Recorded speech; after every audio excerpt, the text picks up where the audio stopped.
Now, see, this is the opening. This is Money in the Bank right here. Ah! And wait till you see my movie coming out this year, Reggie. I can't wait. Oh, yeah, this is a wonderful day here. I am super excited. In studio right now, my man, Reggie Watkins. Thank you for joining us, sir. Hey, thank you for having me, Mr. Moreno. I appreciate it. This is a phenomenal setup you got up here, man. Well, thank you. Let's get that mic a little more. Just right in your, yeah. There you go. There you go. I just got short people there. Yo, this is, okay.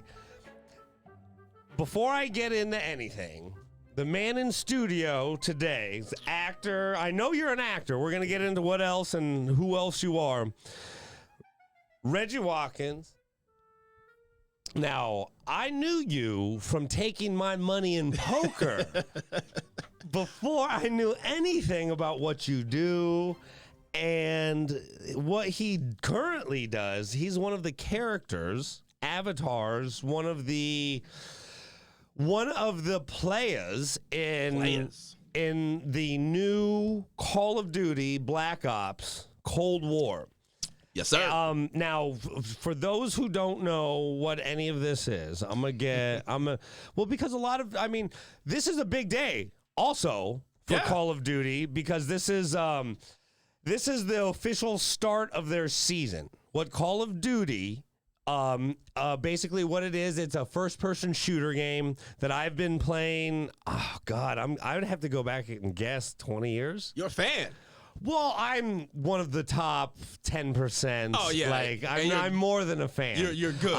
But I'm doing it as a service to the community when I play. Like if I don't play, I'm doing a disservice to all those who want to get murdered. Yeah. Now hold on. Now I'm gonna pull this up for you. This is one of my favorite clips. This is what you do and who you are in the new Call of Duty. Okay, let's get it on the screen. I'm sitting here waiting. This is you, Lane, holding the gun. Oh, right. Okay, we're gonna get it. One more shot. Oh, damn. Yeah. And let's get that audio. You can actually, there's pretty good audio to this. I'm gonna do it because I thought this was so. You don't say anything. Yeah, my throat is cut out. I mean, there's nothing for me to do. But now that I have been watching, because I don't really play like in these games. It's either like the big multiplayer universe or the campaign where you actually just play in the computer and the bots, and I don't really ever do that because, look, I have this whole theory about video games that as we get older, we have to take on different responsibilities and did more things in our life. Yes. And there's just only so much time in the day. Dude. And I grind and I go all the time. I was like that with Madden. Okay? Madden football would come out and Reggie Watkins would disappear for 2 weeks. Because I'd be sitting in my house. Good for you. I do playing 2 months. I couldn't. 2 weeks, right? I had to pay the bills. I had to go back to work eventually. But I'd be sitting in my house playing Madden for 2 weeks. Don't bother me. And this is before they had the game systems where now you can save your shit on the hard drive and it's just whatever. I had to leave my PlayStation on because I didn't want to lose the game or the season. So you're doing seasons. Yeah, playing franchise mode, and I'd leave it on. I'd leave for the day to go to work. I'd come back. The PlayStation hot as hell. You know what I'm saying? Sizzling, right? I could cook an egg on that bitch. Man, it was insane. I go back to Dreamcast. Oh, man. I was murdering. Doug. Back in the day when Madden, I can't compete with the children in Madden anymore. Oh, no, I can't. Call of Duty, I can. And just so, let's see here. I'm going to pull up one or two just so, just so people can hold on. Am I dying again? I have a few of your deaths. Okay. Okay, and look at, this is, I believe this is Reggie. Oh, that's me. That's my C4 out. I'm throwing it.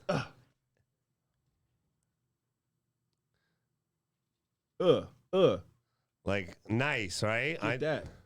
I do not mess around. Yeah, I see. Okay, so that's C4 out. Did anyone ever tell you you're a little slow on the trigger? No. You have pissed me off, bro. I have screamed your name to high hell because you couldn't get that motherfucking trigger clicked. They would have died, and I told you I get busy, bro. They ain't gonna be the. Okay, now his character is Lawrence Sims. Yes. In Call of Duty. Now, Lawrence, you got to tell him because I don't play like the campaign, like I was saying. I just get right in and play multiplayer. I mean, the stats say, I'm pretty good, but I believe I'm better than pretty good. Yeah, well, in multiplayer, I like playing other people and getting some instantaneous feedback on how I'm doing. If my thumbs are a little rustier that day. Yeah. Because I got rusty bones now. Like some of these kids, they got smooth joints, and they're playing on PCs. They get auto aim and shit. Yeah. Oh. Arthritis hasn't taken over yet. They're in there. Yeah, but they also got PC and they got assists on like auto aim assists, and that's bullshit. Yeah. I've seen that in the community. People complaining about that kind of thing. No, you can't. Like when you got somebody like myself, I'm on an Xbox just using straight aim, and you got these guys who are Okay, but I don't play like the campaign, so I don't really know the characters' stories ever. Okay. Now what is Lawrence Sims' story? So Lawrence Sims, born in 1942 in Virginia, right? Virginia, to a military family. His dad was in the military. He goes and joins the Army for 2 years. Then he joins the CIA, and you lose track of him while he's in the CIA, right? And then he resurfaces in Vietnam, and he's cohorts, best friends with Russell Adler, who is the main culprit now, the leader of the squad in this new Black Ops Cold War. And you see, if you play the campaign, you see Fractured Jaw, and that's where they're in Vietnam with Bell, who is the player that everybody gets to play as, and we go through missions, and Sims is the wisecracking, shit-talking. Sims is me. I mean, that's it. Well, okay, and see, this is what I never understood before you. Okay. I always just played the characters with very little consideration to what and who went into it. Mm-hmm. Now, there is some real acting involved. Like, not only voice acting, but there's actual, like, it must be motion capture. Oh, yeah, man. I'm guessing now here. I believe this is another good clip. Let's give. Oh, yeah. Yeah, man, I light people up. You're in it. Look at this. Oh, this is today. Look at that. This is this morning. It's Christmas themed. This is a big day. Look at that. You just switching the guns all quick, too, and Oh yeah. Damn. Okay, now see. Damn. Now that's what I like right there. I like in it, then instantaneous feedback, then I'm done. I can play 30 minutes and I'm off. Like the reason why I quit playing campaigns and stuff like that is as a child, well, not as a child, I guess as a man. As a man-child. Because one day I realized, like, that's it? I just beat the game? Yeah. You said 2 weeks. God, if I was out of the room in 2 weeks, I was... Yeah. But I would spend 2 months and be like, that's it? Yeah. But see, that's what they're doing now, and you can see that. The campaign, and then they started doing this multiplayer with all these games, the multiplayer, the Warzone. They're just keeping people involved. The game comes out, it's not done after you're done with the mission. It keeps going. They keep doing iterations. They keep addicting you. Today, season one. Now I have not, like, I'm already pretty far up there, but I have not got your new outfits. Oh, man. I cannot wait. I wish I could have sent it. I should have sent it to you. I can send it to you. Yo, they've got these new skins. Yeah. Oh, man. Yo, they got one. Do you remember Hawk? Remember the TV show Hawk? Vaguely. It was starring James Avery. He was the black detective, kind of like Shafty. It looks like they got me looking like Hawk, like Shaft, in this new clip that they just put out for this new unlock, this new Sims skin. Oh. And they finally let me without a hat, because in the first couple deals, all you see me is I have a baseball cap, I got the beach hat. Now they let me rock for the follically challenged, right? We're out there. We out here, baby. I think this is Okay, now I want to go through the whole process. Okay. Now, first off, where are you from? I'm from San Jose, California, born and raised, Bay Area. Yay area, baby. Yeah, word up. Yes. Yeah, we got a lot of Bay love. Yeah. Okay, now, how long you been in L.A.? I got here in 2002. So 18, long time. 18 so you've been years? here a long time. Yeah. You still go up, see your family up in the Bay? Well, everybody moved down here. I mean, you know. Oh, really? I'm the most popular one in my family. You know what I'm saying? So as soon as I moved to LA, everybody decided to follow me, you know, and come out. And I had a kid, so my dad moved out here to be closer to my kid. Oh, that's my cool. mom was how old? My son is 16. Wow. So you got people. Yeah, so my dad moved out here. My sister was out here, but they were in San Diego. My mom and my stepdad and my brother is still in San Diego. So, but I'm here and rooted up in LA. Now, what did you come here to be an actor? Yeah, man. Okay, now I came. Oh, finally, I was in your lane first. You know what I'm saying? Like, I came here as a stand-up comic. I started in San Diego. Well, I started as an actor. Okay, so you live it, right? So I started in San Diego. I started my first ever comedy, doing any kind of comedy, was in San Francisco. Okay. And I went to some open mic and I killed. And I was like, this is the fuck I want to do. Because I was always growing up trying to be funny, and I loved Martin Lawrence and Jerry Seinfeld and Chris Rock. And so I wanted to do comedy. I moved to San Diego and I started working at the La Jolla Comedy Store, right? I was a doorman there for 2 years. Get outta here. I was a doorman at the La Jolla Comedy Store for 2 years. And, Mitzi would come up every now and then and check on the place every now and then. But Paulie was the one who usually came out there. So I was able to start doing comedy and getting involved in that and just seeing how the world worked. And they let me do time. And I met some dope comedians, Maz Jabrani, Sam Tripoli. Those cats were my guys. Bobby Lee, those were my guys out there. And so I moved to L.A. and came here to do comedy. And then, but it was only as a way to get into acting. I just wanted to get on stage so I get agents and then transition my way to acting. And that's what it was. So, okay. Well, and that's a route for a lot of people. Yeah.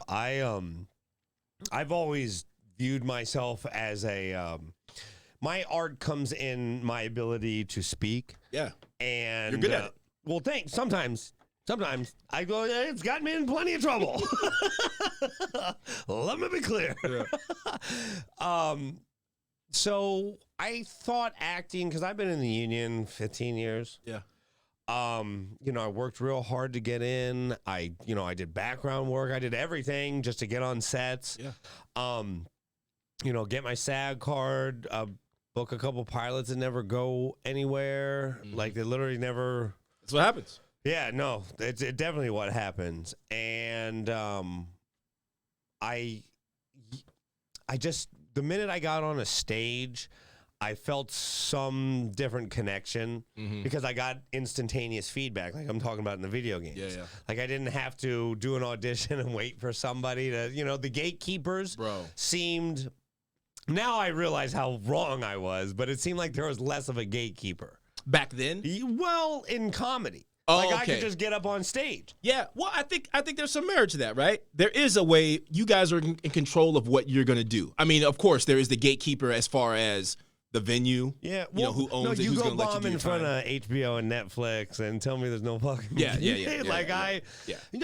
But and this is all to my own. Like, I had a big head. Like, I was in comedy 3 years, and you thought you should well, people thought I should be, and I believed. And then you started believing the people. Yeah, well, man, people say I should be doing this. Yeah, but that's everybody, because that happens to actors too. I mean, it happens to me. I got here, and you could not tell me that I was not the next Will Smith or Tom Cruise. Sure. Right. My first year. I see it. I didn't even want to take classes. I wasn't taking classes. I got here and I was like, classes?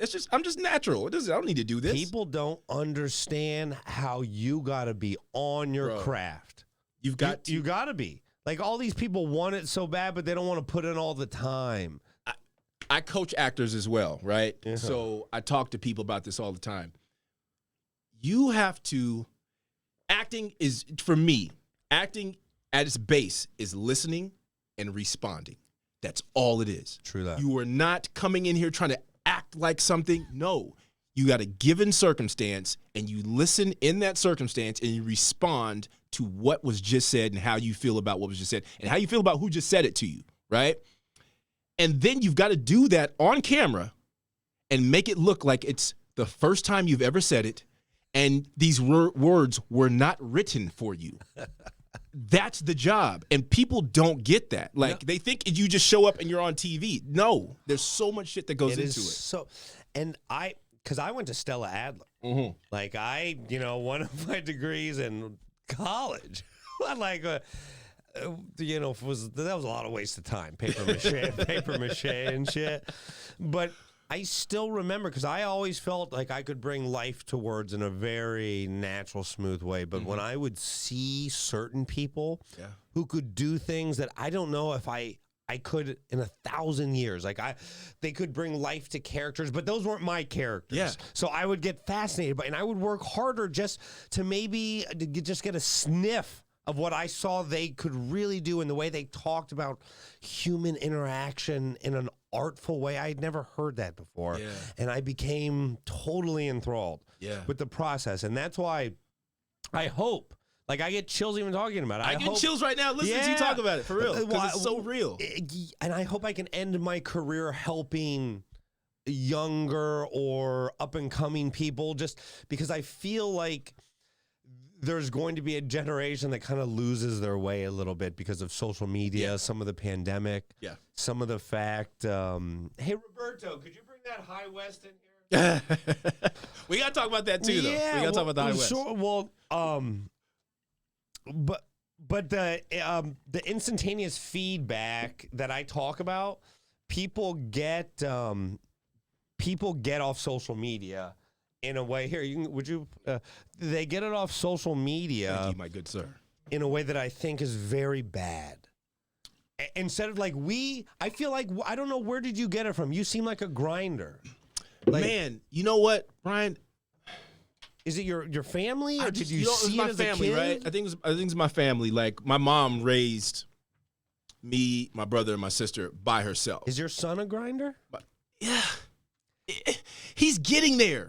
He just recovered. Like, we just put him in private school this year. I'm going to take it back to my mom and everything, right? But we just got him in private school this year for the first time. Cost a lot of money, okay? Yeah. And he gets there, and he's like, thinks that everything is just supposed to happen. It just happens, whatever. And so he had bad grades, and then I busted his ass, and now he's back to a 3.0. Good. And he's so proud. I'm like, dog, this is what you have to do. You have to hustle, work, to get to the point where you can be here. It builds character, what you're doing. Yeah, right. And so for me, my grind came from watching my mom push and never make it look like we didn't have money, because we didn't have money, but I didn't know, right? My mom had me, my sister, my brother, and was single. We had a house in Colorado when I lived in Colorado for a little bit. She was always working, always made sure that our Christmases were dope. My dad wasn't there. My dad was gone. He wasn't ready to be a parent. His first part of his life. He's a great dad now and a great grandfather, but some people just ain't ready, and he wasn't ready. My mom was ready, did the work. Oh, always a little pitfalls along the way, right? But it installed in me and instilled in me just a hustle mentality. And so that's all I've ever done is just hustle. Well, that's a beautiful way to put it. Oh, we never had money, but I didn't know it. See, look, my parents got divorced early, and my dad was gone too, and my mom, 2-3 jobs, whatever. She had a regular 9 to 5, and then would teach aerobics and work out, do whatever. Yeah. At the, to nighttime stuff, and I remember seeing her work and I never knew we didn't have money. Yeah. Like, she grinded so hard, and I don't know if I would bring a kid into this world right now, because I don't think I could do better for him than what my mom did. So how did you, because basically you had a kid right when you came to L.A. then. Yeah, man. He was born when I was 23. And are you still 20? He was born when I was 24. 24. Yeah. Okay. Yeah. Are you? It was on accident. Okay, hold on. Okay. I tell him, I love you to death. Yeah. But this was not supposed to happen, right? I mean, it was. I met his mom, and we were at a Hollywood club. You know what I'm saying? Are you still friendly with the mother? Oh yeah, we got a kid. We got to be cool. Well, no, you don't. We're cool. Well, no. No, you have. We gotta be cool. I mean, we have our issues, but we gotta find a way to be cool, because we got this dude here that we gotta make that's sure. Beautiful. And it's tough. It's not perfect. It is tough, but Like, she's a great mom. She's a good mom to him. She's a good mother. She does what moms do, and I have to do what a dad does, and we conflict on that kind of stuff every now and then because I'm tough love, and she's just take all this damn love. Now, I don't do that. No, I love him. I tell my son I love him every day, but I'm going to be in your shit if you're not doing what you're supposed to do. Well, see, that grind is exactly what I was talking about. Like, I feel like a generation they're gonna lose that a little bit, and that scares me, man. That it's like it's like I know how much character was instilled in me because of my failures. Yeah, because I tried shit. Because my mom was like, "Go out and try." Yeah. Like, the only team I ever got cut from was the basketball team, and I was crying when my mom picked me up in the car, and I never forget the first thing she said to me. You weren't that good at basketball anyway. So she put kept it real. Yeah, she put a basketball hoop in the front driveway, and she's like, you wanted so bad that... And I made it the next year, That's what you and do. I hated it. That's I what you didn't want to do. be on the team. Yeah, that's what you do, man. And like, I feel like you're touching on it, too, with the social media. It's making kids dumber. Not dumber in the sense of like, dumb, stupid. No, it's dumbing down their sensibilities and their like just street smarts, right? Because when you have to remember phone numbers, you have to remember streets that you're on and addresses, that's just an extra skill that you have in life, right? That now you don't have to have because you have a computer in your pocket that tells you what to do. Okay, that's a very good point. Like, word processors made me a worse speller. Like, because what do I need? Why do I need to know how to spell definitely? Right. Why? Why? It's just right here. Yeah, why? Even though half the people send it to me as defiantly. And I'm like, because you auto-corrected and you don't know how to spell. Yeah. And I don't necessarily blame people, but where's it going to end? And I don't necessarily know if kids are dumber because some of my nieces, oh boy, they're the things they know at 13. Well, I think I'm just learning. they're smarter, but I think they're less intelligent. If that makes sense, you know what I'm saying? Like, I think the intelligence is, to me, encaptures everything. Street smarts, knowing how to talk to people, knowing how to look up and look somebody in the eye when you say something and not just be, because they're programmed to be down here when they're having a conversation, right? Instead of being able to look at somebody in the face and say what you mean and take that off of them. Well, listening is a skill that is not promoted in anything on your cell phone. Yeah. There's nothing on your cell phone where listening is promoted, and you have 2 ears and 1 mouth for a reason. Wow.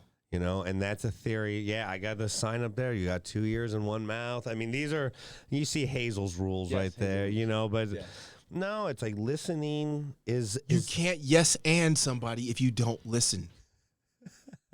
Brian. Yeah, man.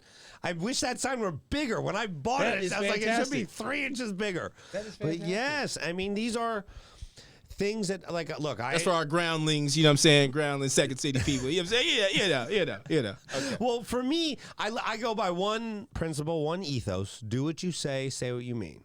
Yeah. That's it. Yeah. And that whole principle is based on the fact that you're hearing and seeing everything else that's going on around you. Yeah. Because then I've made the conscious choice to put it out in the universe, and if I do that, I have to follow through, almost to a fault. Yes. And that is something that was instilled to me as a child. Yeah. And I wouldn't say it was beaten to me, but my grandfather, when he taught me, he made it very clear to me, I'll have a better life if I follow that one principle, and I've never forgot it. Yeah. See, it was beat into me because my mom used to, oh, no. Oh, well, okay, like at that time it wasn't a beating, but I remember getting hit, like it's still, my neck will hurt. You just said what? Woo! No, but, and to me, you seem like a real good father and somebody who I hope, like, in the moment is real hard, especially at kids, when you got testosterone coming in and hair growing in places that never Dude, hold on. So he comes to me the other day, right? And he's like, Dad, my bathroom shower is clogged. And I was like, what? Why is it clogged? What happened? It was just fine yesterday. He's like, yeah, I don't know what happened. So, well, did you do anything different yesterday than you did today? Well, I shaved my legs. Huh? This dude shaved his legs in the shower. It's his first time like shaving them. Okay. No, I think I used to shave my legs when I played football, but whatever. I think now it's just he kids. He wants to show these calves off, right? So he shaved his legs. I get it all the way, and I go in there and I go and I get the little drainer thing or the tool that you pull up whatever is clogging the drain. I pull up the first thing and it's a clump of my kid's leg hair, and he was like, "Oh, Doug, what are you doing? You can't shave it. Shave it on the ground and sweep it up." Not in L.A. plumbing. Man. Hell no. Yeah. Not the shot on the farm with the big old pipe. Yeah, that's the kind of thing that drives you crazy with kids. But I used to do it too. I guarantee I had these moments. I just don't remember them because it's so far away. You remember the beatings that you got from your mom. Your mom will remember what you did. Mm-hmm. What? You remember... You know what you did to deserve it? Oh, okay. You know what? I do know. I remember one time. You remember the rapper MC Lyte? I don't remember the song, but Lyte. MC Lyte was a female rapper. Sure. Okay?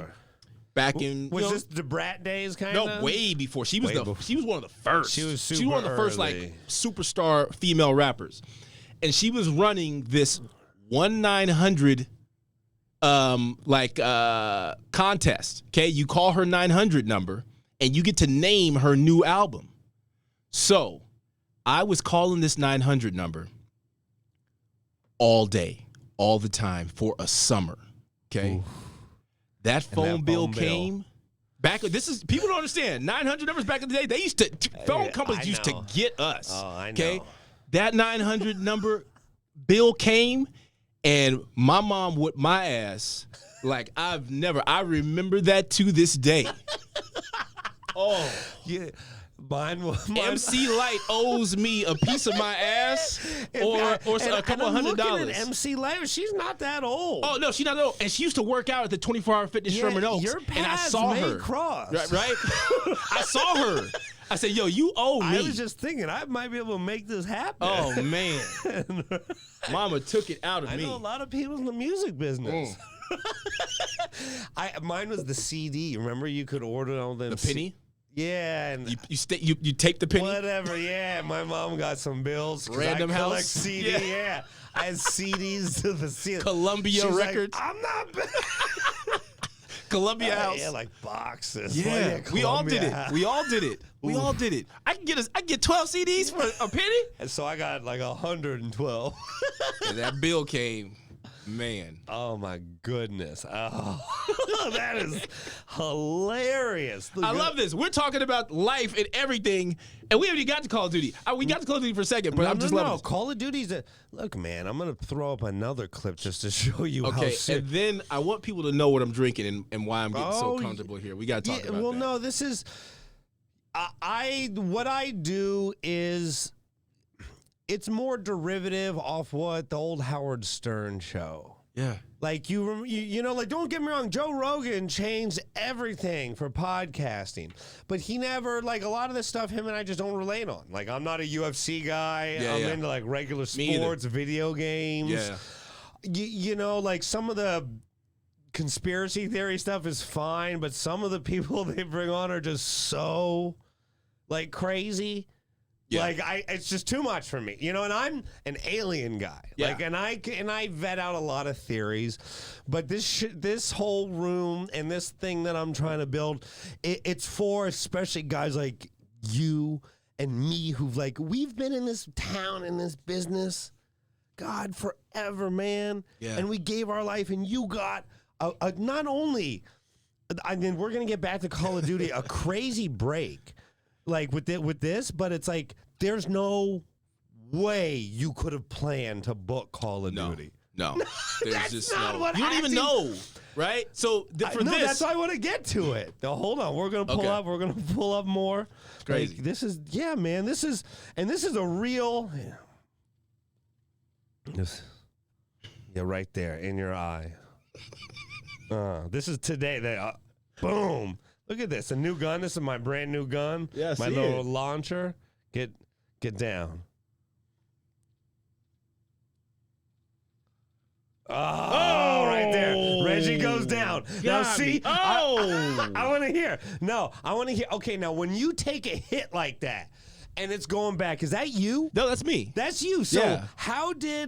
because right there, I'm running with the gun. Like, when you record this stuff, are you in full body motion capture? So you do the mocap in different. When you do all that, the reactions and the voice, especially the multiplayer, that's all done in a VO studio, right? Really? So all those grunts and the C4 out, all that stuff. Oh, I hear you say that all the time. All that stuff. Anyone you done. know. Right. Okay. All that stuff is done in the booth, and it gives you such an appreciation for Will Smith and Tom Cruise, like for real, because those dudes are constantly yelling, running at shit that's not really there.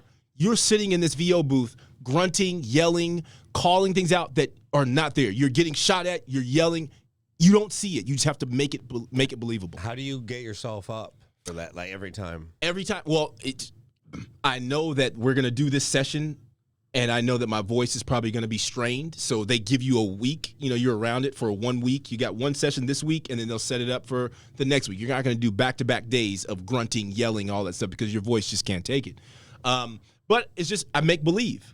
I imagine that there's somebody chasing me with a gun, and then I see the gun, and I look at the person, and I see them running at me, and I get fear, right? And then you start yelling and shit, and it's just like, fuck. You know what I mean? And that's what it is. Yeah. Okay, now, what was your going into the Call of Duty audition? Okay. You walk me through what was the first audition like? So the first audition, you don't know it's Call of Duty, right? All you know is that it's Ivy Eisenberg. I don't know if you know the name, Ivy Eisenberg. She's a casting director. The casting agency or what, yeah. She does all the big video games, and she does TV shows. She's been around forever, right? Yeah, I thought it was an I didn't know it was a person. Yeah, so sure. Ivy Eisenberg is the casting director. She's amazing. Love her. She's so great. I've auditioned for her before, many times before years, but I'd never booked. This was the first time. So I show up, and I don't know. I show up at Activision Studios, and I'm still thinking, okay, maybe this is a video game or something. You walk in, and you see these posters. Don't even know because it's dummy sides, it's dummy title, whatever. I get in there, I'm playing a soldier who's transporting a hostage across like a river or something, and I'm talking, and then we go through the sides they gave me, and I do that whole thing. Then she's like, okay, go pick up that gun. I go pick up some plastic gun, and she's directing me and telling me, okay, now they're chasing you over here. So I'm running across this stage, and I'm ducking, and I'm hurdling, and I'm like rolling, and I get up. I leave the audition in a pure sweat. Like, I mean, it's the most intense audition I've ever had. And this is the first. This is the first one. The first one. And I walk out, and I'm like, oh, my God, what was this? And so I get out, and then I'm thinking to myself, this had to be like some video game, like probably like some shooter game. I wonder if it's Call of Duty, but I don't know. Yeah. I don't know. And then one of my buddies who always does these type of roles. He's a soldier. He's a military, Secret Service cop, always in TV, right? I hit him up, and I'm like, man, I just auditioned for this thing that is like totally you. This is always you, but I don't know. I don't want to talk about it, but it was something. I don't know what it is. A week later, he hits me up, and he's like, yo, I just booked a job on Call of Duty. And I was like, what? And I'm thinking, fuck, did you audition for the same thing I did, and then you got it, and now I didn't get this damn thing I just sweated for? Yeah. And that same day, he messaged me and said that he got that job. I got the email from Ivy saying, hey, we want you to be in our project. You're going to be one of the main roles. We'd love to offer it to you. And I was like, oh, shit. First. Yeah, off my first audition. But you gave it. Yeah. See, and this goes back to the work ethic and drive. Yeah. You practice like it's game time. Yeah. And because you have no idea. Yeah. No idea. And I know how many times on certain ones I mailed it in, man. Oh. You know, like I didn't give it because you don't know. You got dummy sides and you don't know what it is. Yeah. Man, that's awesome. Yeah. First call. And now you have no military, no No, my family. My dad was in the Army. My stepfather is a retired Marine. Retired Marine. Like, that's the only thing I know of it. And I watch a lot of military movies. And had you handled weapons? No, Okay. I don't even like guns, Brian. That's fine. I like fake guns. I like make believe guns, but I'm not even a fan of guns. Never shot a gun in my life. But I know I just brought it and I came in there just with the intention of I'm not gonna die. I'm a soldier who's here, and just made it believe it was real for me, and that's what I did. Wow. Yeah. Well, because they need that in the character, because when you're in the booth, I'm sure they're fully aware of how when you're in the audio booth doing taping, how quickly the energy dies. Yeah. It really does. Yeah. And if the person, and from my experience, if the person that's working the booth at the tech, like, so there's some techs that won't even look you in the eye. Yeah. And they're just down here. They will not even look you in the eye. My guy's playing. He's watching NBA basketball games while I'm doing my takes. You know how hard that is to. Yeah, it's you. You're on an island by yourself in this booth. People don't understand that. Yeah. They have zero idea. Yeah. And like, this studio's got tchotchkes and no tchotchkes.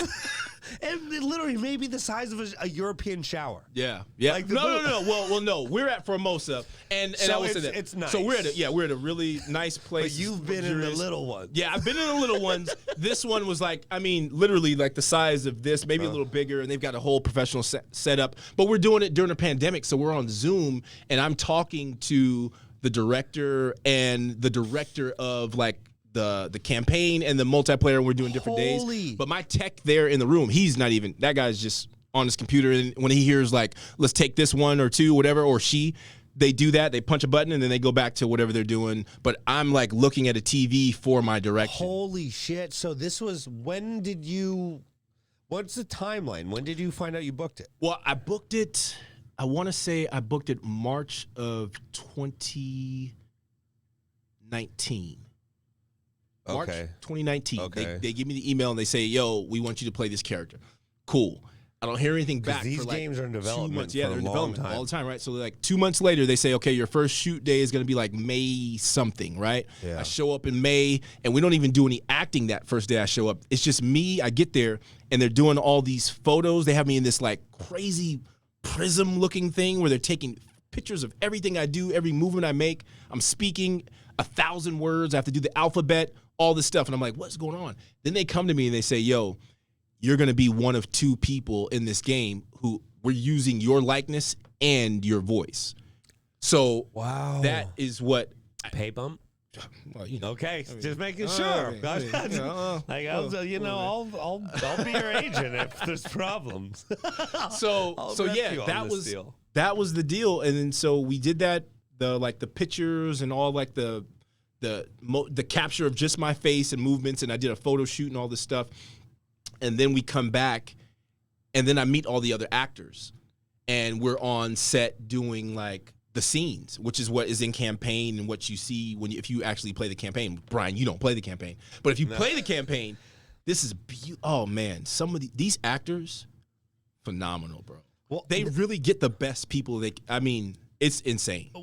Well, that's what I wanted to ask you. In the campaign, there must be hundreds of actors. Are there people doubling up roles? Well, for the campaign, there's certain people who play like ancillary roles where they're just part of like they're co-stars, right? Yeah. But we have like 6 or 7 main where roles the story follows follows these people, right? Yeah. And we're involved in all these different missions and stuff. And that was just the best part because literally, I'm not even bullshitting. This is the best production I've ever worked on. And not just because it's right now. Everybody was grade A from top to bottom. I mean, personality-wise, energy-wise, you show up, the staff, the crew, the producers, the actors, nobody was like a diva. There's people, who are on television shows right now, series regulars. They came in and they were just fun, cool to work with, and we're still friends to this day. And it's just the best production I've ever been a part of. It's just phenomenal. Well, Activision is no joke. Oh, yeah. That's big money. And the way they've structured the games now, because basically there's the 2 biggest names in the franchise is the Black Ops and then the Modern Warfare. And now they've combined them so that you can play computer against PC, which was quite a technical feat even to get it that far, online. But they've made it so it's not happened yet, but so you can cross your weapons over from the game to game, which should be big for a lot of people because the model is get as many people to buy it as you can, get as many people to buy the first season. Yeah. And then after about season 3, just give the game away to get as many people on as you can to get them by, right? And I'm one of this, right now, pandemic time opened up my schedule. Right. Look, Daddy's travel schedule is way different than it was supposed to be. Yeah. So it's like, that's why I got a dog. And I have donated plenty of time to her and this video game that I never had before. I didn't have the time. Yeah. So that's why, but also, like, this idea for this show has been in my head for 15 years. I just, like when I would see the development and podcasting, it'd always be like, why have I not pulled the trigger? And I always had an excuse, and maybe it was fear. And it was, it was perceived fear, but it was also real time constraints that I had. Okay. And I had to decide what was important to me. And comedy it had cost me relationships. It has cost me friendships, but comedy has been the most important thing over the last 10 years. Yeah. Because I've basically been 10, 11 years now a comedian. Yeah. And you're, man, you're a good comedian. Well, no, I really appreciate But what I want to say, too, is just off the side, because I knew you before you really knew me. I knew you through David Murphy. Sure, absolutely. I used to come to the shows at the Improv, and I remember Murph was just kind of starting out in comedy, and he was like, "Oh, I'm hosting these shows." I was like, "Who the hell's letting you host shows at the Improv?" He's like, "Oh, my boy Brian Moreno has put me up and let me, host and come in." And I was like, "That's a good motherfucker right there." Well, David was also because I'm a local LA. I've been here my whole life, and David's the same way. And I'm like, I always appreciated the people that gave me a shot because when you're from LA and you don't have this story of like a family in Oklahoma or whatever. It's like people just they don't look at you like the same. And David was always just cool. Yeah. And he was always had a smile on his face. Yeah. And he hustles. He hustles. And anyone who like just treats me the same. Yeah. Because look, I've been up and I have been down. Trust me, as great as I'm doing, I've lost more than 10 people combined. Oh, for sure. And David was always the same to me, and I love him for that. Yeah. I may even see if he wants to go to Vegas. Yeah. Now that I know you and Jackson and that, it's like, because one of my buddies, he was going to go with his girl, and she's like, I don't even like Vegas. I don't even understand people who don't like Vegas. Well, and I'm like, I love Vegas. Don't go. Vegas is like my favorite city. Well, one of my favorite cities on the planet. I like Vegas for a few days. I wonder what it's going to be like now. I know. I'm so excited to go see. I want to go sit and play some poker. I want to see. I really do. I'm big into gaming. I'm big into stocks. I'm big at just so you know, and to be clear, and most people in my family know this, to support myself, when I decided to fully be actor and then comedy, my father worked tirelessly to make sure nobody helped me in any way. And I had to make money any way I could. And it was fine. And I earned a living. I bought a Mercedes with poker. Wow. Yeah, I wouldn't know that from the way I busted your ass. I just wouldn't. No. I mean, yeah, I came in the LA Open. I came in 8th place. Wow. Yeah, I had a sponsor. I had a guy who would literally wire money to the cage in Vegas. Yeah. And Russ, God bless him, love him to death. I realized though very quickly, when you gamble for fun, it's one thing. When you gamble for your livelihood, the pressures are almost unbearable because it's like it's not just your money, it's other people's money. And when you have early success and you're like a kid because right out of college, I got a job with the Wall Street Journal. And this is when I know this, Brian. Bro, I was the West Coast public relations manager of the Wall Street Journal. Wow. Before I was in SAG, This is when I was going to Stella Adler after college. Learn something new every day. Yeah. Every day. And the Wall Street Journal taught me to get to a fucking point. They taught me to do the economy of words. They taught me so many things. And I was that guy, lived right up the West Coast office was in Beverly Hills. I'd walk in with no tie, my shirt open, and people were like, no, you can't do that. I'm like, why not? Yeah. I don't, why not? Yeah. Like, there's nothing in the rules. People hated me. Wow. Well, no, certain people in this office, like people who've been working there 40, 50 years, live in Pasadena with a pool, but they had to drive like 90 minutes to work each way, so they never got in the pool. Yeah. I'm like, you're just mad because you can't, you're too stuffy. Like, and the Wall Street Journal was getting bought by Fox News at the time. I walk into my office one day, there's a little Post-it where my computer used to be. My computer's gone. Gone. They took my computer, and they're like, okay, you have 1 week. You can take this severance. Because they said in this office, your dynamic is no longer needed. Wow, your dynamic is no. So you can take this severance, or which is super dumpy, or a sales job in New York. I don't know. You know what? If somebody told me your dynamic is no longer needed, I might respect the hell out of it. Because who says that? Well, the thing is, when they say it with a smile, there's condescending. No, you don't, like now I'm like, yeah, that changed my life because I never worked a regular job. I took a job as a DJ at a strip club right up the street. Yeah. It was called, it's the Seventh Veil was one that I worked at. Seventh Veil. Well, I only worked 2 gigs there, but the Star Strip was the one on La Cienega, and then right here, Crazy Girls. And there are a lot of shootings. I saw terrible things. I strip club DJ'd for dudes too. So like anything, I did anything I could. Yeah. And then I really got hardcore into poker, and that took me away from comedy a little. And I would try to do everything I could to pay the bills and still do comedy. Keep doing comedy. I Airbnb'd. I was the manager of my building. Yeah, an 8-unit building, right up the street. This rat trap. This was I pay $800 for a 1-bedroom, big ass 1-bedroom. Yeah, as the manager. It was all under the table kind of stuff. They really loved me. I was like early on Airbnb, one of the first. I was putting up $300 a night. Wow.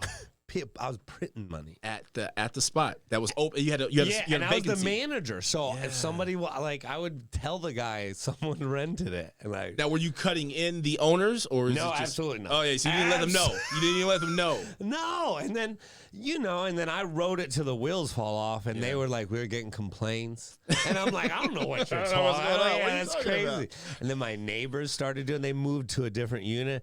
My neighbors one time, Reggie, they just would let it. They would rent their place for like $50. Oh, see, that's what fucks up the game. Some girl is literally their front door faced the alley. They had a dumpy place. Yeah, and this girl's out there with no shirt, doing a photo shoot, looking but setting photos because she was about to run hooks all night in that unit. And so she's doing the come get some. Fucking up the game. They're union actors doing non-union work. Fucking up the game. Fuck the game all up. Fucking up the game. My landlords call me. They're like, this has got to end. I'm like, I don't know what you're talking about. Man. And the landlord's wife is like, why do you have 30 reviews or 85 reviews, whatever, on Airbnb? We found you. And I'm like, that's crazy. You know when you get caught in the cookie jar when the Columbia House bill comes in? I have never. They're like, why do you have so many reviews or whatever? Somebody lying on me. Yeah, this is crazy. This is crazy. This is unconscionable. Right? And then, but I had reservations to fill. I ain't refunding nobody's money. No. So the next weekend, they go to see what's up, just to I was literally 1 day late on my rent. The rent was due the 1st, and I was out of town on a comedy gig. Mm-hmm. They come to drop off a 3-day or quit notice, after 1 day, and there's a Swedish family in the place.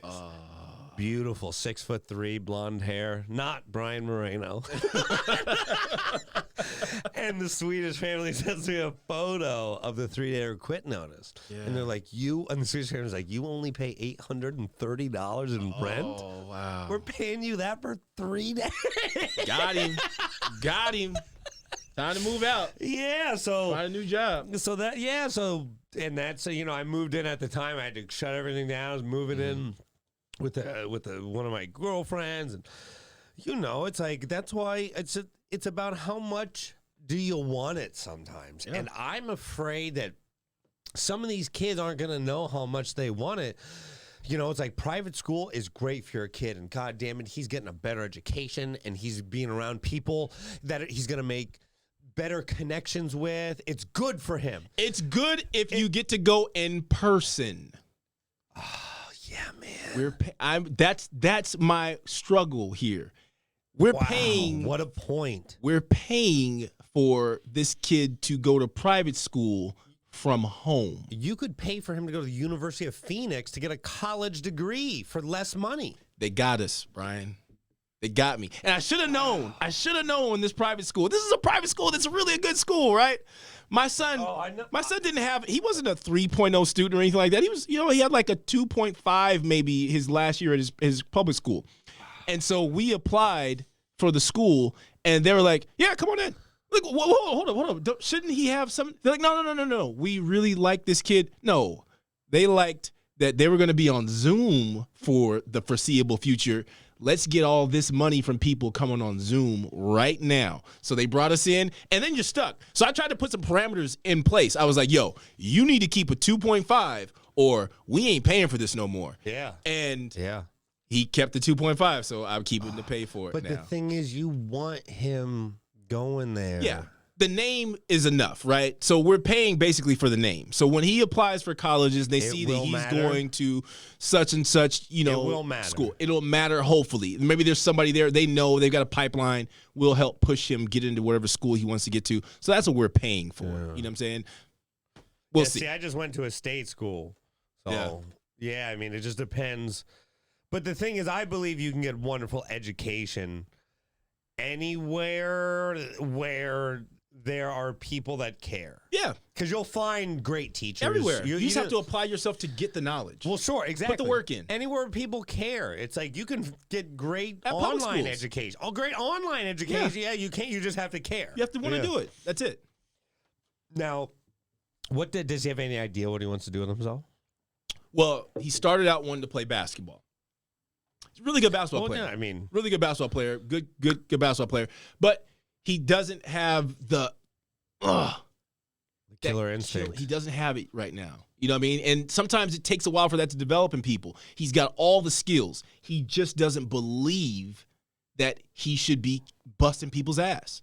And that's the difference. And you got to break through. You got to have that. If you don't walk into that gym or onto that football field thinking that you're better than everybody there, you're not going to do anything. When you say do you have to have that, can that be developed? I think is that a nature-nurture thing? I don't know.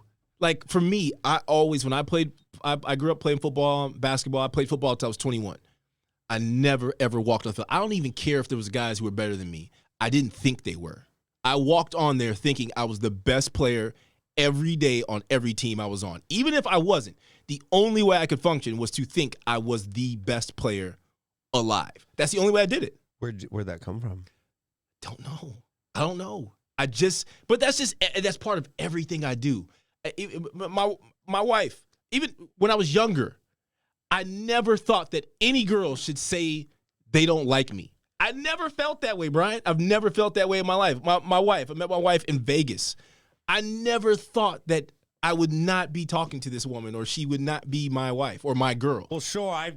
I totally understand that. Now, okay, now you're bringing up something totally different. And this is a theory that I kind of had about child development. And I think a lot of men as children, if they don't have success with women, they put too much pressure on those interactions later in life.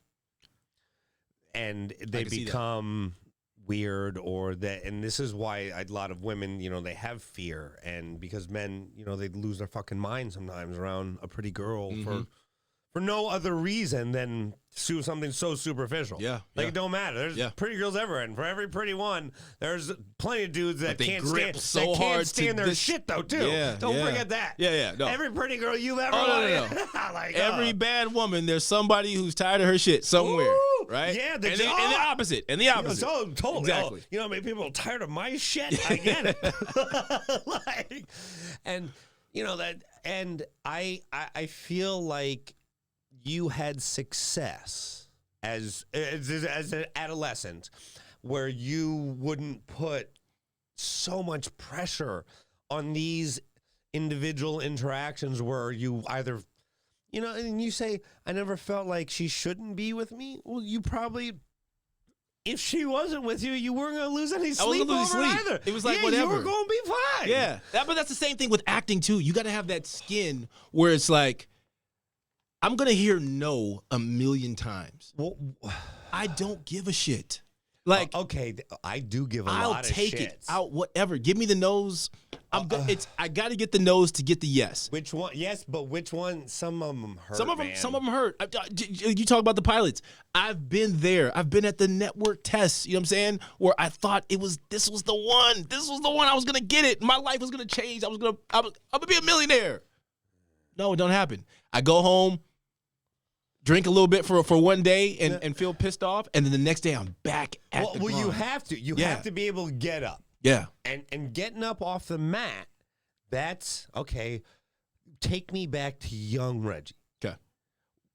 Getting up off the mat. I tell you that basketball story about my mom, you weren't that good anyway. Mm-hmm.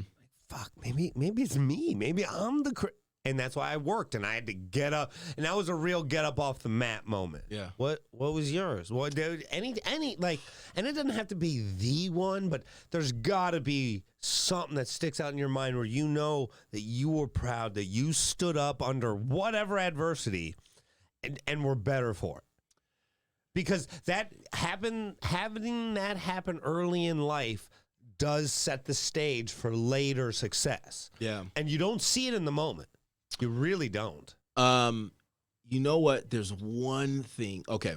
So I was young and I played Pop Warner football. Okay. I grew up playing Pop Warner football. What position? Well, when I first started playing, I was a lineman because I sucked. Right? So like they put all, like, if you're kind of tall for a kid, really move you can't really move. Arms. They put you on the line, right? So I was a defensive lineman, and they would just throw me out there. And I remember my dad was, you know, he went to college to play football. He went to Washington State as a running back. All right. And so I played football because I thought I was like 6, 7 years old. And I really wanted to play ball because my dad did. My grandpa really loved watching football. He was a Cowboys fan, so he was always like, it was always on. I was always about football. And I knew my dad played, and I wanted to, like, impress my dad, who wasn't really around, right? Yeah. And he had come back. He had just come back from Germany from being like, I think he came back from Germany or Texas from playing, from being in the service. And he was able to come and be around and see that I was playing football. This is the first time he'd ever, like, been around and seen it. And I remember hearing one of the coaches say, like, oh, that's Reggie's kid. He's terrible. I remember that. And I remember thinking, like, I don't ever want anybody to say that about me again, especially, like, about with my dad, who this is why I'm playing football, is because this dude played and I heard he was really good, and, like, no. So nobody's going to say I'm terrible. So from then on, I busted my ass trying to be the best football player I could be the best anything I could be. It was that little thing kind of spurred me on to just go. And that was it, man. Like, anything. It was like, no, I'm not going to be told I'm whack or I'm a failure. I don't care. I'm going to keep going hard. This bad girl doesn't like me. I'll go talk to another bad girl. I don't care. I'm going to keep going. I'm going to keep trying. That's just been my mentality my entire life. Nothing stops me. I'm going to keep going. And, you know, I would say a lot of that seems very nurture. Like, you are who you are, kind of like some of us, and I know this is true for me, like, I'm programmed to make the same decisions over and over. Like, it's not insanity. It's literally my chemical hardwiring. It's the way the synapses fire. And I'm all for, like, I look deep inside to be able to speak like this, you know, at great lengths. And I think what you have there is not only, like, it's rare and beautiful, like, I hope man. I hope you can pass just a little bit of it along to anybody who's hearing this, because so many of us, we wonder what the problem is, like why we can't get there, and there really isn't a problem. These are self-made obstacles. We're putting bricks up around. It is. And I swear I don't want to be like, this is just, I've been like this since I was a kid. I've struggled back and forth where I thought like I had doubts about things, but the one thing I never doubted was me, right? Well, I never, ever doubt me. I will find a way. I will do whatever. I don't care you will never know. Brian, if I had $1 to my name, I would still walk and talk to you just like I do right now. Absolutely. Never anything different. Same thing. I made less than $1. Yeah. Oh, man. Trust me, the IRS and I have a long-standing battle because of my gambling exploits. Yeah. And I think, can I say something? Yeah. I really feel like gambling, too, it comes in, it's just par for the course for actors, comedians. Sure. Anybody who gambles with the way they're ever going to make money, gambling is the perfect side piece for that. It just doesn't stop. I love gambling. No, I really do. Well, I love athletics and I love sport when I see people put everything on the line. Yeah. For a common goal. Yeah. Love it. That being said, if I can win a few dollars off that passion, yes. I love it even more. Right? Like in a way that I almost can't describe. Mm-hmm.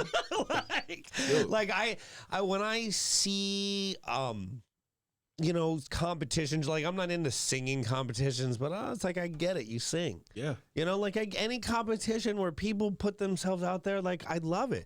And I wonder what pandemic is going to do, especially for some of these high school and college athletes. Could you imagine being a senior in high school right now? And you need those reps to get in front of, a guy like Joe Burrow at LSU last year, he would have never been the first overall pick if he didn't have that senior year. Yeah, man. And even more, let's take it another level, because I was just wondering about this for kids too in the pandemic. Imagine being a junior or senior in high school and you ain't getting out there being able to hook up with the girls, or vice versa. What? I can't even imagine what my junior senior year would have been like if there was a pandemic and I couldn't really go to people's houses or go hook up. I know. Well, that's the thing. Some of these kids got to be getting crazy horny. You got to. And I don't like what they're seeing online. I'm telling you. Seriously, you got to go out there and you got to work it out by learning how. You got to get your game tight. My tissue supply is rapidly decreasing at my house, and I don't know where it's all going. Well, no, but I know. The thing is, your son, he got to get his game tight. Got to get out there and get out. You got to get your game right. And people don't understand that's years of failure. Yes. Years of chicks being like, what? Man. You get out of here. Yeah, you got to learn what works, what doesn't work. With all this bullshit. Man, that is years of trial and error and learning how to move your hips.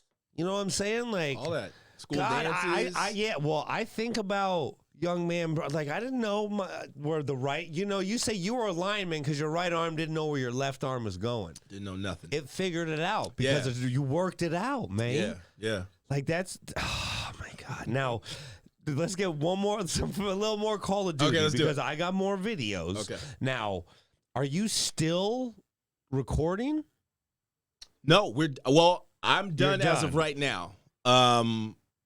You're done as of right now. Who knows? They could have other, shit for me to come back and do. I don't know. I know that as of right now, I've finished what I've done. Well, but the thing is, the season goes on so long, you don't know. So I don't know. I can't talk about it. I don't know. Well, yeah. Now, is it like a commercial? Do they put you on a hold or anything? Or? No, it's just it's fluid. So they hit you up and they're like, hey, can you come in and do this on this certain day? We got this we need you to do. Now, was this through your commercial or theatrical agent? This is my theatrical agent. Really? Yeah, my theatrical agent did this because it's on camera, right? So this was my theatrical, because I have a voiceover as well. Voiceover sometimes gets theatrical. Well, that's what I was. Yeah, that's what I wasn't sure. But this one came from my theatrical. And now, how long have you been with this agent? BRS, with BRS Gage, and they're fantastic. I've been with them for probably 4 years. BRS Gage, 4 years, huh? 4 years. Okay, now, as for anyone who's listening who's aspiring in the business, what advice can you? Okay, I put a lot of pressure on getting an agent in the SAG card because I came in to the industry at a time when I think the gatekeepers were a much more serious thing. Like it was if you didn't have certain things, you were never going. Like there was no YouTube stars when I started. Like you couldn't just challenge Mayweather to a boxing match and him accept. Like that. That is crazy. That never happened. Let me holler at Mike Tyson real quick and just tell him I could take a punch. Like who does that? Yeah, like we can do that now. Yeah, like I never. My mind is gonna like if I'm bleeding from my ear right now. Just let it go. So there aren't as many gatekeepers, and you can't really carve your own path. Sometimes just on confidence. Fine. What advice would you give somebody just trying their hand in this business, in this dirty business? I would say get into a class. That's the first thing, right? You're going to find out because you're going to get into a class and you're going to find out I was always a big whether or not class is for you or if it isn't. And then you're going to find out how good you are. Well, you're immediately going to see someone better than you. You're going to see people better than you. You're going to see people worse than you, right? Hopefully, you're going to see people worse than you, right? Hopefully, you're not the one. Well, I always get amazed when I see someone better because I fancy myself as a good actor. Well, not just a good actor, but I'm an artist. Like I see and feel art to my core, and when I see someone who feels and sees something differently than me, I get amazed because I'm like, my God, I was right there. Yeah. And I was looking for it, and I didn't see it. Yeah. No, you got to get into a class so you can see the difference between what you're doing and what somebody who's good is doing or somebody who's terrible is doing. That's the only way you can really learn. And I'm seeing that a lot right now with Zoom. There's a lot of people in acting classes, but you're not getting that real interaction on Zoom. You can't learn that way. You almost have to feel certain acting. Feel it. You have to see them in that class. Like I remember I was in this guy's cat who still coaches me occasionally to this day, J.R. Keisha. And I went to audit his class for the first time, and he had this dude doing this scene. And I watched this guy, and I was blown the fuck away. I was like sitting there like, how did this guy cry, laugh? I felt like he was all of this going on, and I'm watching him, and then afterwards, I'm talking to him. He's just a regular-ass dude. It transformed what I thought about acting. It changed me that day. You have to be there to see it. You have to feel it. You have to see somebody physically go through all this stuff. You can't get it from Zoom. And that's where a lot of people are getting stuck right now with that. You can't get it from Zoom. And you're seeing a lot of it in casting, too, because right now they're taking, with these Zooms and they're taking the people who they know for sure. I've seen them. Hey, we're doing it on Zoom, but no. I know this motherfucker. I know they bring it. I know they do it. You're getting passed. You're going to get to go to test. You're going to go do this. Right now, it's a tough time for people who don't have relationships because they can't get that essence off of Zoom. They can't get it. Oh, straight up. Yeah. I know, and that's some of the problem when I was gone for 5 years basically on the road having to turn down auditions. Mm-hmm. And I know that stunted me now because when my agent's like, so who you in good with? Like who? And I'm like, isn't that your job? Yeah, right? No, it's your job too now. Yeah. So, well, it's always been. It's all, and it's not that I gave up but it's that I was on the road. I was a working comedian. I was opening up for hundreds of people, making a living. Mm-hmm. And I genuinely thought that if I kept grinding, I could make it as a stand-up alone. And, the world has a funny way of pulling the rug out from under you. Yeah.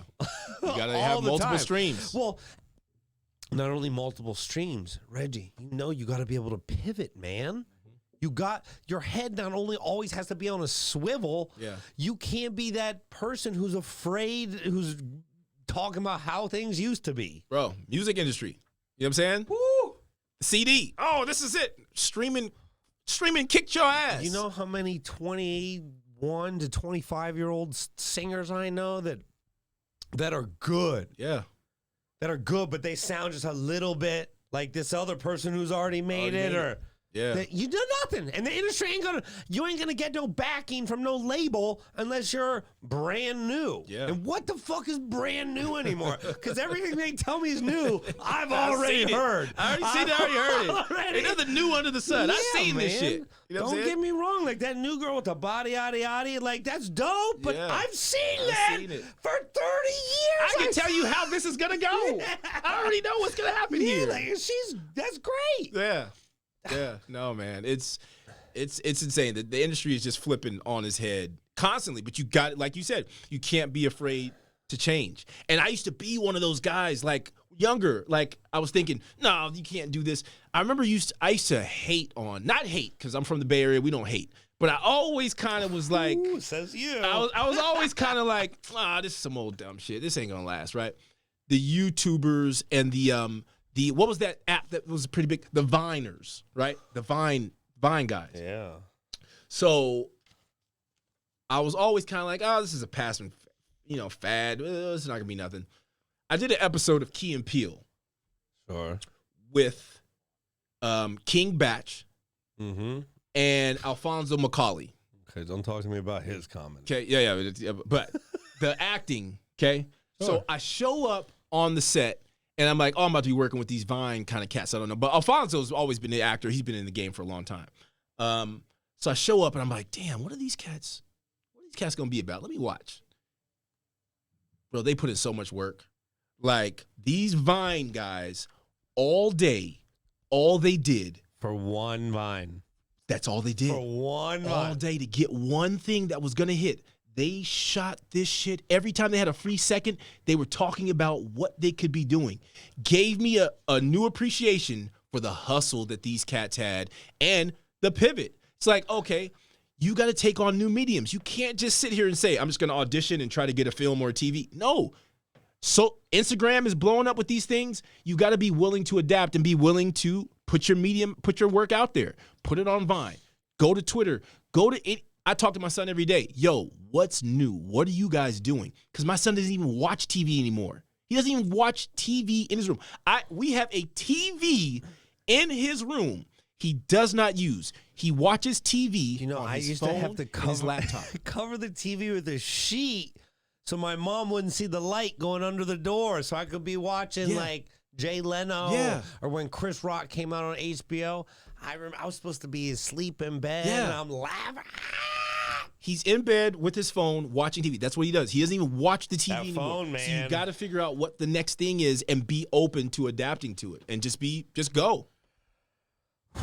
Boy, you do. Like, man, I'm going to show you. This is actually, I think you'll like this. This is when I stopped. This is the reason that what I'm about to show you, this got into the Chicago Comedy Festival. That I had over 1 million views on a platform that's no longer there. Okay, let's check this out. But no. Like, just wait. This is 2 minutes of why I quit doing bullshit.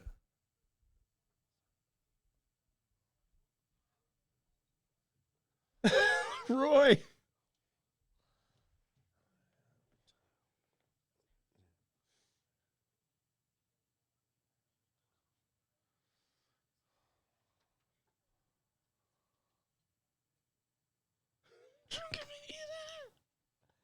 I don't fuck around, man.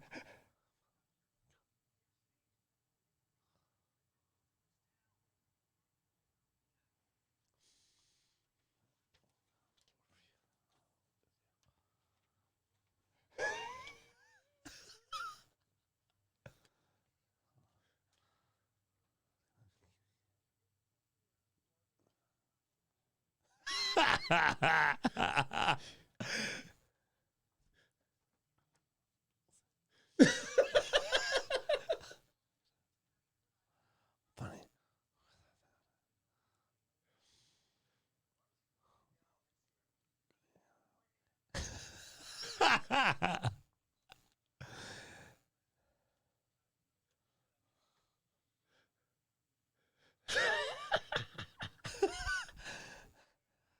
I learned how to do this shot in college. This was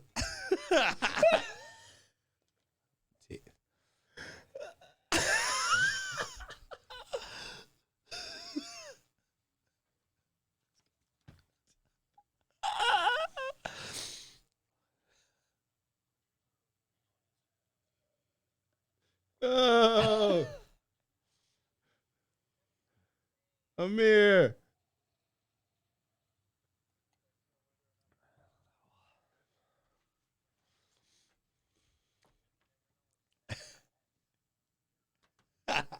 Bro, how did I never see this? Did you guys? When was this? When did you put this out? Yeah, man. This is about 4 or 5 Roy years. Woods Jr., man. Yeah, man. This was like, oh man, when I did that, that's when I decided I could make movies. Yeah. That's when I proved to myself that that I could do what HBO could do with a limited budget, with limited people, and I could actually speak my mind. And I did one other thing. I have some bullshit Ancient Aliens thing where I matched Ancient Aliens. That's my editing. That's the best I've ever done on anything. Yeah. And you bringing up the whole Vine thing and the pivoting, that was not only a statement, like, because that thing wrote itself in like 15 minutes. I just had a clear vision on what had and needed to be done. And that, Roy's a trooper. Yeah. You know, like, that was a 2-day shoot. Like, I rolled him up to my boy's place, my boy's dad's place. We got this beautiful mansion, put the cognac out in the Louis tray. I saw it. Yeah, man. Like, everything, like, the universe aligned for that shoot to happen. Yeah. And back to the larger points that we were talking, it's like stuff like that does not come together unless you're willing to gamble and put your ass out on the line. You have to. And to try something that may not only be out of your comfort zone, it may be larger. Look, you say the same when it goes back to the woman, like, oh, I never thought I wasn't supposed to be. I knew I mentally could do all of those things individually. Mm-hmm. But I had to put the whole piece together. Never for a moment did I feel like I couldn't. Yeah. Same with the movie that I'm making now. Same with the way you're talking about women. The way you're talking about your life and your career. And how do we show people? How do we show a generation that is losing it? Because I can't take. Yeah, I take these lofty goals upon myself. Because I don't have a kid. You do. Mm-hmm. At least you can see some of your work. Like, when you see you're molding him, you're doing your best. Yeah. If he's going to fuck up, it's going to be on him, right? Yeah. Look, my mom's from Bogota, Colombia.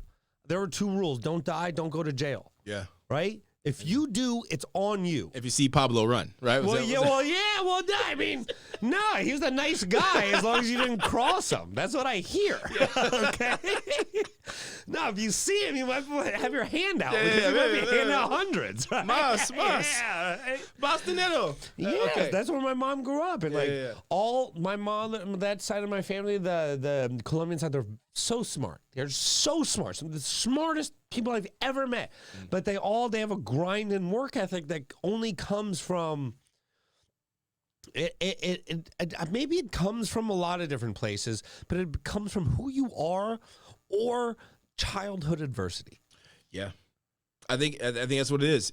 How do you impress that upon someone who has granite countertops? You're asking the question I ask myself every day. Like, I don't know how to teach my son struggle. Because if I do, then I turn in more to that asshole parent, right? Like, you see all this extra and this decadence that he's able to have around him, right? He lives in Los Angeles, too. That's another thing. Raising a kid in Los Angeles with stuff is hard because they don't know anything else. Like, I've tried to show him. We went to the Bahamas one time on like a missionary trip with a buddy of mine who's from the slums of the Bahamas. Yeah. And so we went, and I went to go show my son, like, there's people who live way different than you, want you to see this. And we went there, and he just immersed himself in it. I mean, he just, at one point, I'm walking through the slums of the Bahamas trying to find my son in these shacks, like literally, because he's just hanging out. These kids, they're like, he's just running around with kids. He's running around.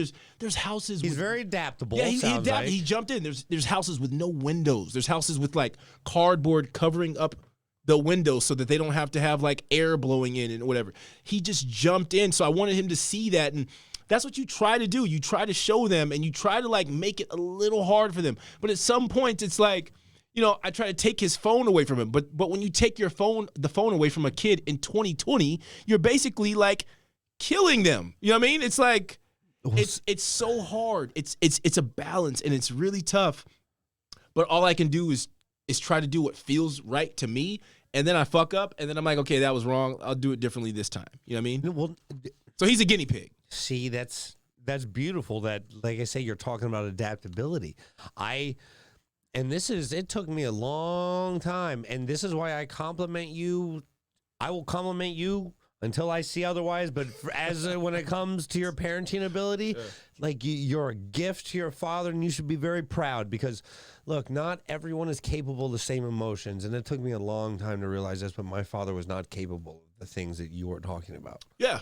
It was his way or the highway, and God knows I wanted to meet somewhere in the middle. Yeah. You know, I did, and there was never a middle. Yeah. And there never was. And people begged him to find that middle because I didn't want, but that's the thing. We're not all capable of being Reggie. Fluid. Fluid.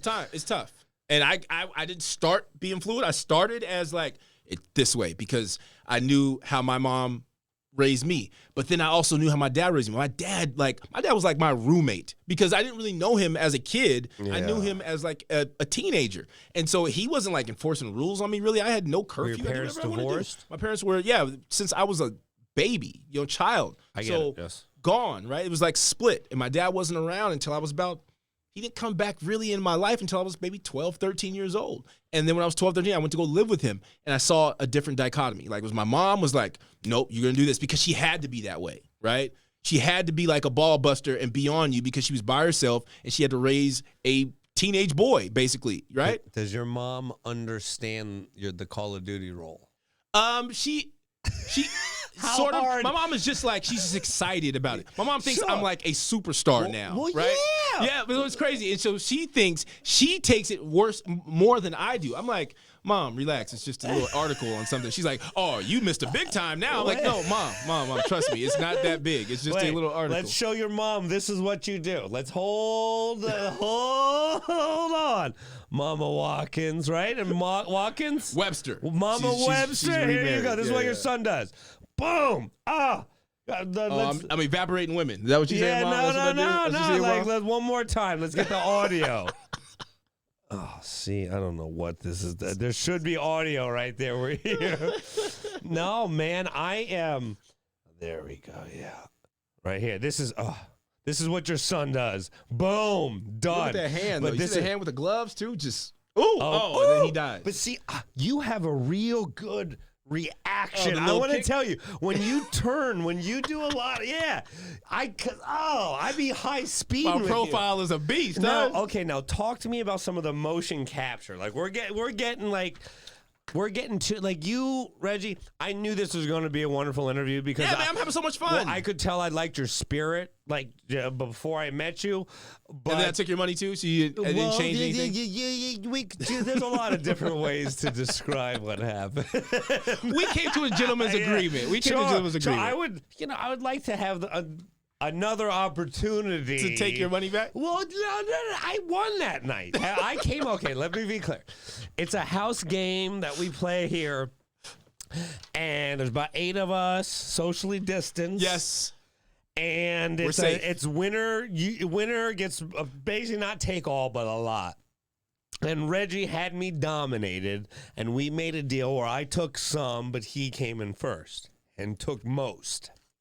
Now, I have to say, there was a moment earlier in the game where I felt like I had an opportunity to really slow your progress, and I didn't.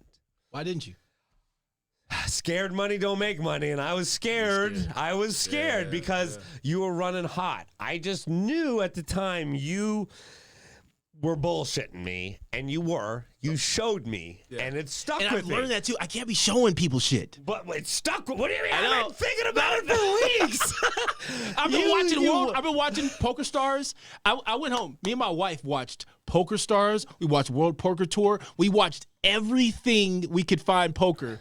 After I won, because I was like, you win one time in poker, you're like, baby, I think I can go to, I think I can win. We got something here. We got something.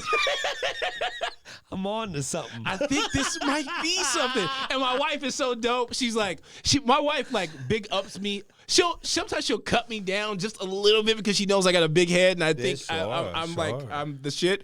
But she'll big up me too most of the time. Like she'll hit me and she'll be watching the Poker Stars, and she's like, baby, I think you could beat these people. And I'm like, I love you, bro. Wow. And I don't know if she 100% believes it, but she thinks that I have like nerves of steel. And she's like, you wouldn't crack under that. Well, no, you do have nerves of steel. The moment that people don't understand that's hardest is getting there. Yeah. When you're in the limelight, that's just how it is. Yeah. You can block all that.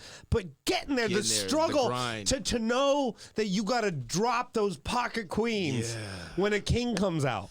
Right? That's hard. That's hard, man. That's so hard. Because you're like, does he have the king? Yeah. Does he really have that king? And you have to think of all this stuff like in the drop. It's got to happen like right here. Like, do they got it? Am I going to go? That's why the people what are you going to do? Who make it to the final table of the World Series, I can't imagine how they're sleeping like on night 4.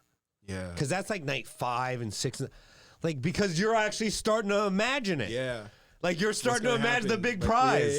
And, like, all the things I played and how I'm going to play tomorrow. And how are you sleeping? Yeah. How are you sleeping? And do I change it tomorrow or just keep doing what I'm doing because it got me here? Like, the superstitions do what I do last. Oh, yeah. Repeating. Like, I'm like the pitcher. Yeah. No, don't talk to me. You can't talk to me between 9 and the 11. Yeah, I can't touch the line. None of that bullshit. And now, do you know, with the legalized gambling, now that the Supreme Court, there's like 4 states where you can qualify for the World Series of Poker online.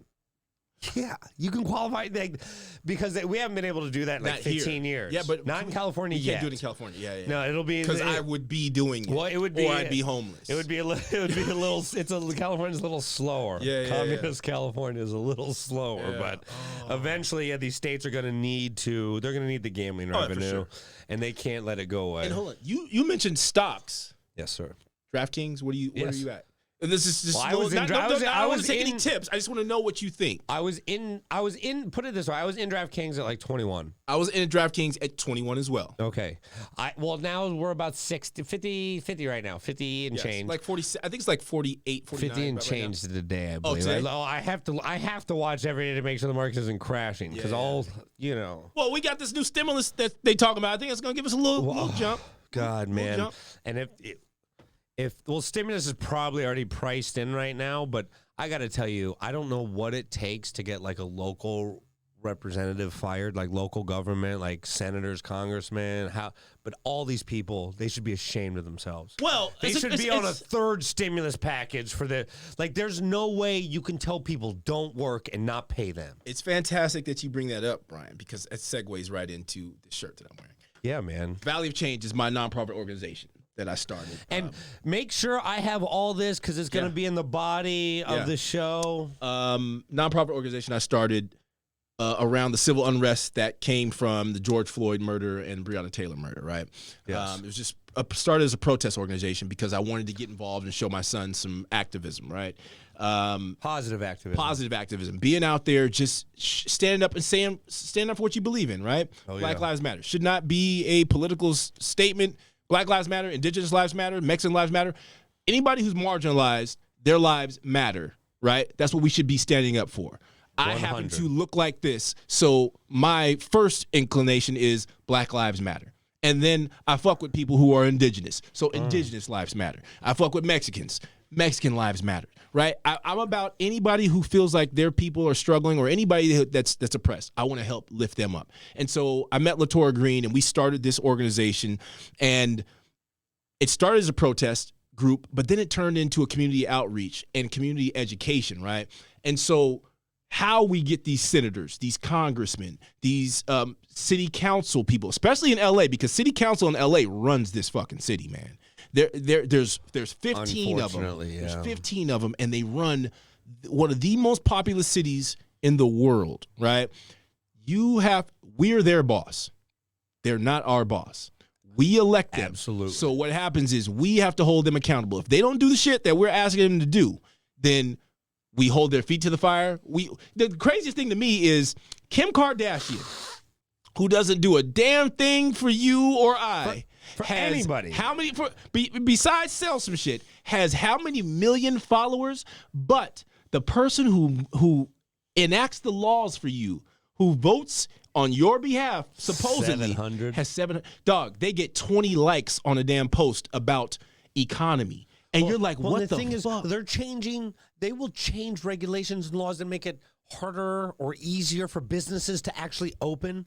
There's a reason why a lot of these storefronts are going to be dead, because to open a business in LA is going to be so difficult and so many regulations. Yeah. And when you're afraid that there might be that there's no security, that shit's boarded up because people are afraid, like, that does bad for business. And those are the people that should be on top of police funding and telling them that we need more neighborhood cops. Yeah. We need people who actually know these streets, because we're putting $700 new million in this year or whatever, and nothing's happening. You're obviously whatever you're doing isn't working. That's why we talk about defund the police. People get so scared of that. Well, I'm gonna bring this here. Okay, let's see what you feel about it. I want to see what you feel about it. Absolutely. I take all this very seriously. So I talk about one of my things, and one of the value of change things is defund the police. And people hear that and they automatically think, my police are gonna go away. No. Okay. Only people that get upset about hearing somebody say defund the police or, end police brutality are people who just don't want you to keep making them uncomfortable, okay? So when people say defund the police, they're not talking about banishing your police. There's some people who wish for abolition. I wish for abolition. I wish that one day we could live in a society where every person is so great and so nice that we don't need police. That's a pie in the sky view, but I hold on to that. I wish for one day that my son and my son's son and daughters could live in a place where we don't need police. But what we live in is right now. But what happens is we give so much money to police and we give so little money to human resources, to jobs, to job creation, to food supplies, to mental health. We got cops showing up to places where people are mentally ill, and the cops aren't even equipped to handle their own mentally ill issues, and now they're showing up to try to stop other people who are mentally ill. That's a recipe for disaster. Let's take some of that money away, reimagine that. Make something where people go who are equipped to deal with this instead of guys with guns. Well,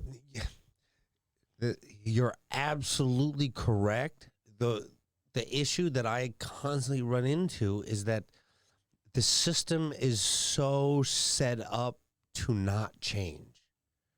That is the problem, because to do broad, sweeping change like that, you gotta burn the motherfucker down. It starts with us, though.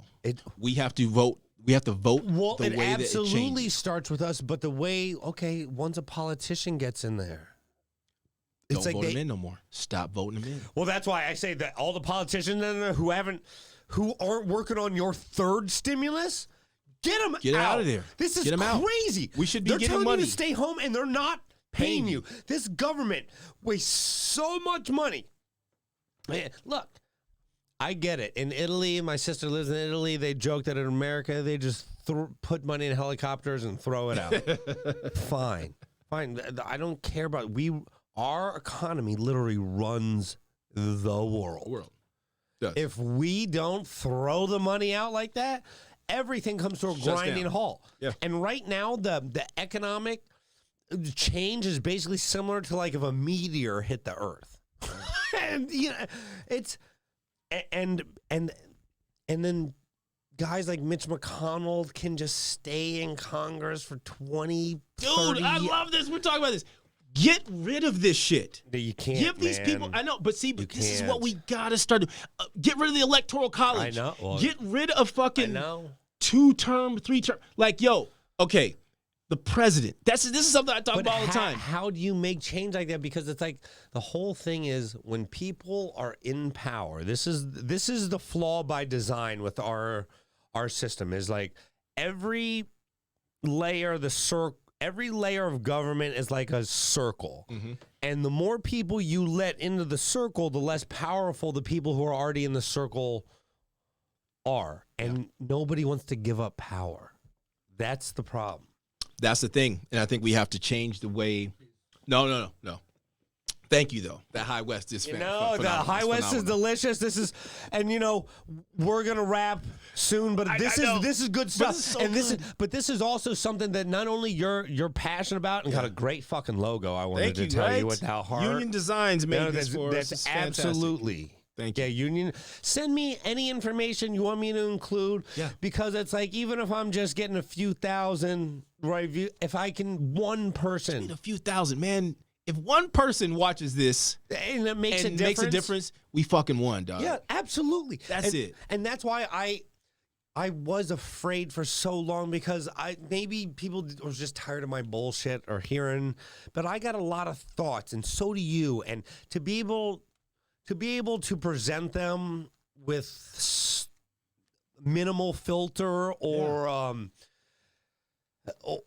in a positive way that can actually maybe promote change, I'm all for it. And that's what this show, and that's what it's for. Dude, I thank you for bringing me on. And just, a quick thing about Call of Duty as well.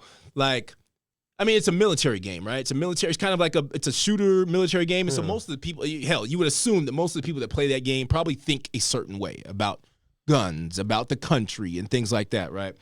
But I've been unapologetic about what the fuck I'm about. Even being part of this game, I post my photos or whatever.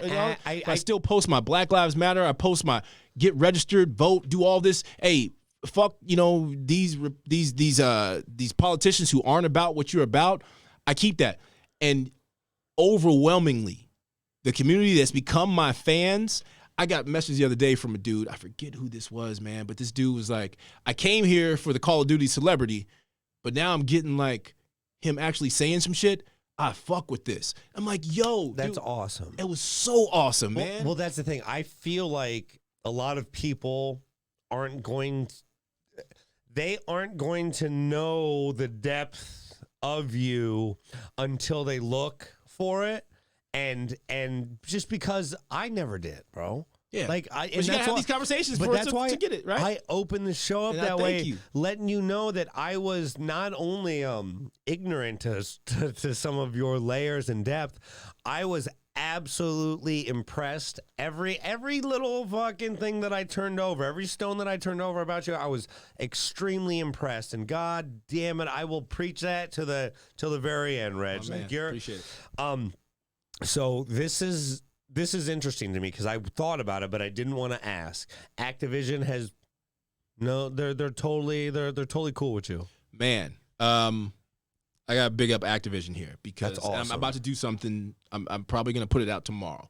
Activision gave me 15 game codes to give out to Black, Indigenous, people of color who want to get involved in gaming. Yeah, I'll post this today. So yeah, but I'm going to do this giveaway. I'm going to start it tomorrow. I'm going to post it out tomorrow. But Activision, I've reached out to them. I was like, yo, while I got this platform and people are paying attention to me, I want to do something to push the culture forward. And they were like, yo, we're with it.